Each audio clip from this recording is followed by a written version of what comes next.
So hello everyone, welcome to the new video. I hope आप सभी अच्छे होंगे, है ना। आपका जो प्री था वो भी अच्छा गया होगा। प्री इस बार थोड़ा मतलब रहा है, अप डाउन रहा है थोड़ा, आंसर की में भी और फिर पेपर का भी पैटर्न भी।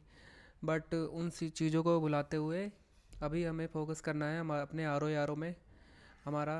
और जिनका मेंस है वो मेंस के लिए प्रिपेयर करें, और जिन्होंने आर ओ फिल किया हुआ है तो उसके लिए भी फोकस करें, क्योंकि 3 महीने हमारे पास है, जनवरी फरवरी मार्च, और मे भी अप्रैल के फर्स्ट वीक में या फिर मार्च के लास्ट वीक में चांसेस हैं आर ओ के, जैसा आप बता रहे हैं सब लोग, है ना। बाकी तो ऑफिशियल कोई है ही नहीं अभी डेट। फिर भी हमें हमारे पास 3 महीने हैं अभी, है ना। तो हमें प्री और मेंस दोनों साथ में मतलब करना होगा। तो आर ओ का जो सबसे पहला सिलेबस और एग्ज़ाम पैटर्न है वो समझना बहुत ज़रूरी है, ठीक है, कि एक्चुअल में सिलेबस और एग्ज़ाम पैटर्न क्या है ना। क्योंकि हम मतलब पहला पेपर दे के आते हैं, हमें यही नहीं पता होता है कि मेंस में क्या आने वाला है। तो सिलेबस की अगर मैं बात करूँ तो देखो, सबसे पहला तो हमारा जो प्री है, पहले अभी जो नोटिस आया था हमारा जो फरवरी में हुआ था, पहले प्री मतलब जीएस का पेपर हुआ था, उसके बाद हम गैप था, फिर हमारा हिंदी का पेपर हुआ था। फिर दिसंबर में नहीं, अक्टूबर में शायद नोटिस आया था, अक्टूबर आई थिंक सितंबर में नोटिस आया था कि उन्होंने चेंज कर दिया था कि अब बीच में गैप नहीं मिलेगा, कंटिन्यूअस होगा, दोनों पेपर कंटिन्यू बेसिस पे होंगे।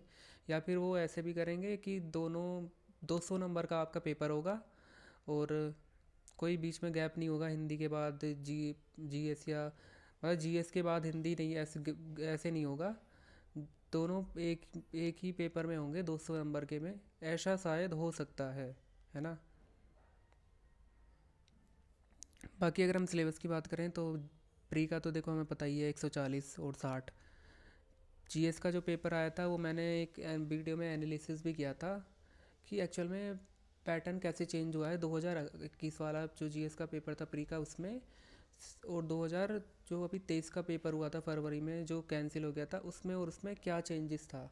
तो मैंने एनालिसिस किया था थीम बेसिस पे, ताकि हम इम्पोर्टेंट जो क्वेश्चंस हैं या फिर इम्पोर्टेंट एक थीम है वहाँ से हम निकाल सके कि वो चीज़ अब भी रिलेवेंट है बदलते पैटर्न के हिसाब से, ठीक है। और बाकी उसी के हिसाब जो प्री में अभी जो प्री का एग्ज़ाम हुआ है यूपी पीसीएस का, उसके हिसाब से भी हमें थोड़े तैयारी में थोड़े चेंजेस करने होंगे। बट मुझे नहीं लगता है कि आर ओ में वो ज़्यादा चेंजेस करेंगे, बिकॉज आर ओ एक आर ओ में एक मतलब वो अधिकारी लेवल का पेपर नहीं है ना, वो यूपी पीसीएस वाला लेवल का पेपर नहीं है। आर ओ में हिंदी में ऑलरेडी आधी जनता बाहर हो जाती है ना। तो यहाँ पे हिंदी का जो मोस्टली वो मैटर करता है, क्योंकि उन्हें हिंदी में ही उनकी कार्यशैली पूरी हिंदी में होने वाली है ना। और मेंस में इतना हिंदी का इतना अच्छा ज़्यादा खासा पोर्शन है। तो आर ओ में मुझे नहीं लगता ज़्यादा चेंजेस होंगे, क्योंकि आर ओ का फरवरी में ऑलरेडी जो था पैटर्न, शायद उसी बेसिस पे थोड़ा पेपर को टफ बना सकते हैं वो, है ना। बाकी देखो प्री में 140 तो था हमारा जीएस का, 60 हमारा हिंदी का है। लेकिन अगर हम मेंस की बात करें तो मेंस हमारा होता है 400 नंबर का। आर ओ की बात कर रहा हूँ मैं यहाँ पे। देन 120 में हमारा जीएस का पेपर होता है। देन सामान्य हिंदी एवं आलेखन होता है हमारा 120 मार्क्स का। इसमें दो खंड होते हैं, खंड 1 हमारा सब्जेक्टिव होता है परंपरागत, ठीक है, जिसमें 15 नंबर का आपको टैब्यूलर फॉर्मेट में यानी कि सारिणी रूप में आपको सहकारी पत्र लिखना होता है। देन पत्राचार होता है हमारा 24 अंक का। फिर हमारे 10 10 10 नंबर के हमारे अंग्रेजी टू हिंदी का ट्रांसलेशन होता है, शब्दावलियों का हिंदी टू इंग्लिश।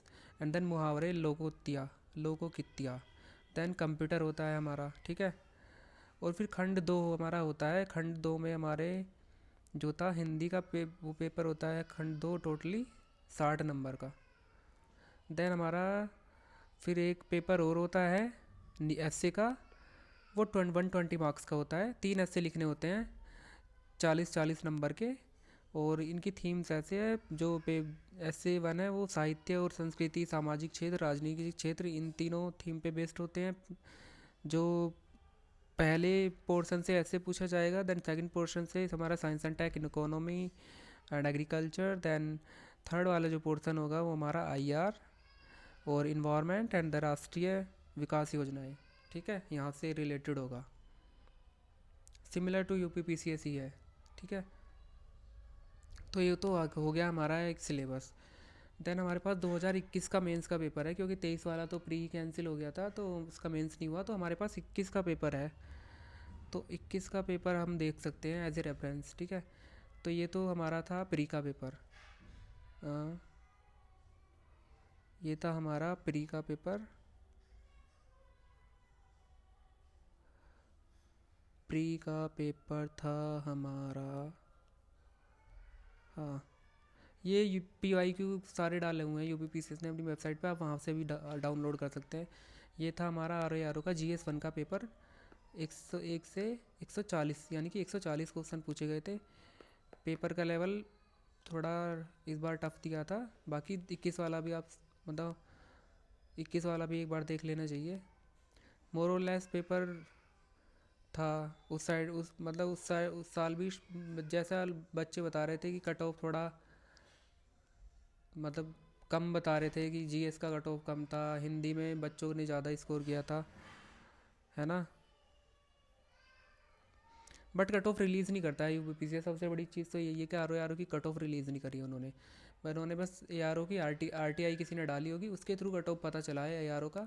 RO की कट ऑफ उन्होंने मतलब बताई नहीं है। ठीक है, तो ये तो हमारा प्री का पेपर।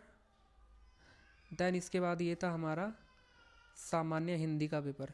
सामान्य हिंदी में हमारे 60 क्वेश्चन आए थे। 60 क्वेश्चन हमारे हिंदी के थे। देन हमारा फिर था मेंस। मेंस हमारा आया था, पहले हमारे मेंस में 120 क्वेश्चन आते हैं। ठीक है, 120 क्वेश्चन हमारे ये हो गए, ये हो गए हमारे 120 क्वेश्चन हिंदी के। कहाँ तक था,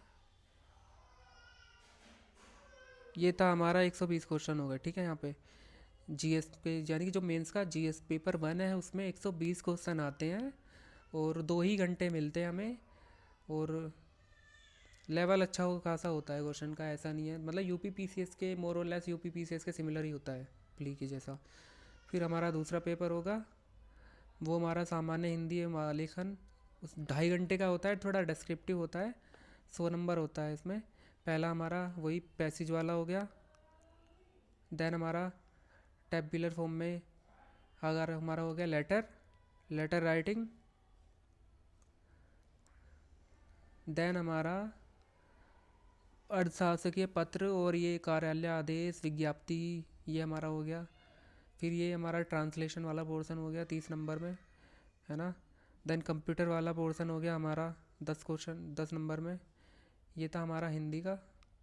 ठीक है, मतलब ये तो हमारा डेस्क्रिप्टिव 100 नंबर था, हिंदी वाला पोर्शन सामान्य हिंदी, मतलब आलेखन वाला पेपर था। ठीक है, आलेखन वाला हो गया ये तो हमारा 100 नंबर में। देन 60 नंबर का होता है हमारा हिंदी ग्रामर। इस यहाँ पे ग्रामर में 6 सेक्शन होते हैं, शायद 7 सेक्शन होते हैं जो प्री में। वहाँ से एक सेक्शन हटा के मेंस में सिमिलर पैटर्न पे ही 60 क्वेश्चन पूछे जाते हैं। ठीक है, ये हो गए। ठीक है, उसके बाद हिंदी है का एसए का पेपर हुआ हमारा 120 नंबर का। ठीक है, तो कितना हुआ हमारा टोटल, 120 हमारा जीएस हो गया। देन 120 हमारा एसए। ठीक है, देन 160 हमारा वो जो हिंदी का डेस्क्रिप्टिव वाला था। ठीक है, तो ये मतलब हो गया हमारा टोटल 400 नंबर का मेंस हो गया हमारा। ठीक है, ये जो पूछ रखा है आपसे, वो ये ऐसे हमारा पूछ रखा है, साहित्य और संस्कृति का अंतर संबंध, शिक्षा और नैतिक मूल्य, वर्तमान राजनीति का परिदृश्य और उसका भावी प्रभाव, है ना। पे जो सिलेबस दिया हुआ है उसी पैटर्न पे इन्होंने पूछा हुआ है ना। ये बाकी उनके लिए आर ओ के लिए, ARO वाले के लिए। तो ये था हमारा कुछ ऐसा पैटर्न। सबसे बड़ी चीज़ पता है क्या है इसमें, जैसे GS, ये है हमारे 120 क्वेश्चन आएंगे इसके GS वाले में। मेंस में जो GS का पेपर होता है उसमें 120 क्वेश्चन आते हैं, 2 घंटे का पेपर होता है। ठीक है, लेकिन जो प्री में होता है उसमें 140 क्वेश्चन आते हैं GS के पेपर में, और उसमें भी 2 घंटे मिलते हैं। और क्वेश्चन का लेवल ऐसा नहीं है कि इसमें बहुत ज़्यादा हाई क्वेश्चन पूछा हुआ है, इसमें बहुत ज़्यादा हाई लेवल का क्वेश्चन पूछा हुआ है, उसमें कम है। इसमें देखो which vitamin is soluble in water, which among the following is measured by Dobson unit, है ना। और ये मेंस वाला पेपर है आपका, जीएस का मेंस वाला पेपर, जिसमें आपको 120 कर क्वेश्चन करने होंगे 2 घंटे में, है ना। तो ये पता नहीं ऐसा क्यों है थोड़ा, क्योंकि आवर्स का बहुत ज़्यादा मैटर करता है, मिनट्स तक भी मैटर करती हैं। इस बार का जो यूपीपीसीएस का प्री हुआ था उसमें देखने को भी मिला था, टाइम भी नहीं बचा था, मतलब 2 घंटे तो पूरा पेपर पढ़ने पढ़ने में ही लग गए थे।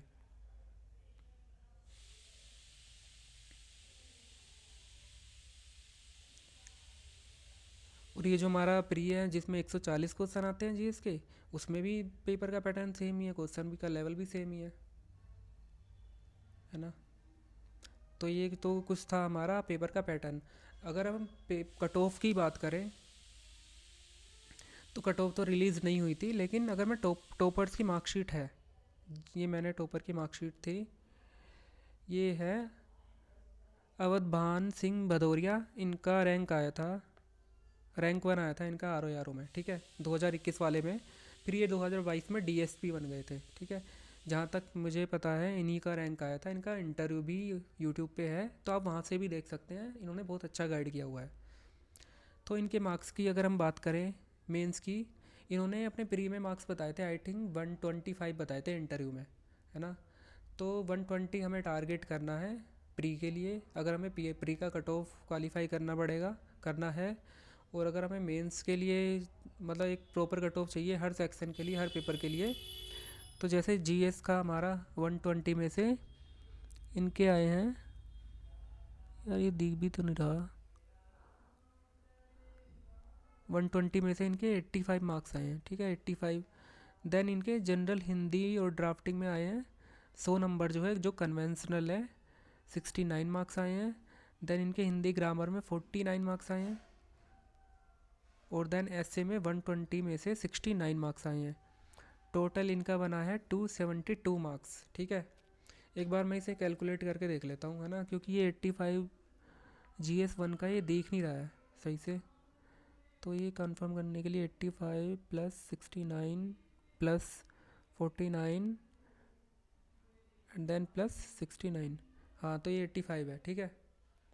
तो इतना इतना स्कोर हमें करना होगा जीएस में 85, देन जनरल हिंदी में 69, then general vocabulary and grammar, जो हिंदी ग्रामर का होता है 69, एंड देन ऐसे हमारा नहीं, ग्रामर में है, हिंदी ग्रामर में 49, और हिंदी का जो ऐसे है कन्वेंशनल उसमें है 69, तो 272, यानी कि 400 में से अगर आप 260 के आसपास भी स्कोर करते हैं तो आप सेफ़ हैं और आपका सिलेक्शन के चांसेस हैं। तो ये हो गया हमारा, मतलब एक तरह से हमने अपना टारगेट भी देख लिया कि कितना हमें टारगेट करना है, हमें ज़्यादा से ज़्यादा टारगेट करना होता है, तो हमने रैंक 1 की मार्कशीट हमने देख ली है, ठीक है। बाकी पेपर वगैरह आप एक बार देखिए, तो वहाँ से हमें आपको पेपर का पैटर्न पता चलेगा। जो आर ओ का जो प्री कैंसिल हुआ था, जो फरवरी में हुआ था, वो भी उठा के देखिए, उसका मैंने मतलब एनालिसिस किया था, है ना। तो ये चीज़ें हेल्पफुल रहती हैं कि आप PYQs को एनालिसिस करें, उसके हिसाब से अपनी स्ट्रेटेजी आप तैयार करें, है ना। रिसोर्सेज वगैरह की भी बात करें तो रिसोर्सेज अभी मैं खुद मतलब अच्छे रिसोर्सेज मैं ढूंढ रहा हूँ कि वैसे तो रिसोर्सेज सिमोर्स तो मतलब सिमिलर ही होते हैं यूपीपीसीएस के जीएस के लिए। तो हिंदी का थोड़ा होता है कि बुक्स वगैरह कहाँ से अच्छे रिसोर्स है, यूट्यूब वगैरह चैनल, तो अगर मुझे पता चलेगा तो मैं आप मतलब बता ही दूंगा। बाकी एक एनालिसिस था कि बहुत लोगों को पैटर्न का नहीं पता होता है, तो एक पैटर्न का मुझे थोड़ा बहुत बताना था और ख़ुद भी एक तरह से सीखना था, ठीक है। तो बस यही था वीडियो में, और बेस्ट ऑफ लक।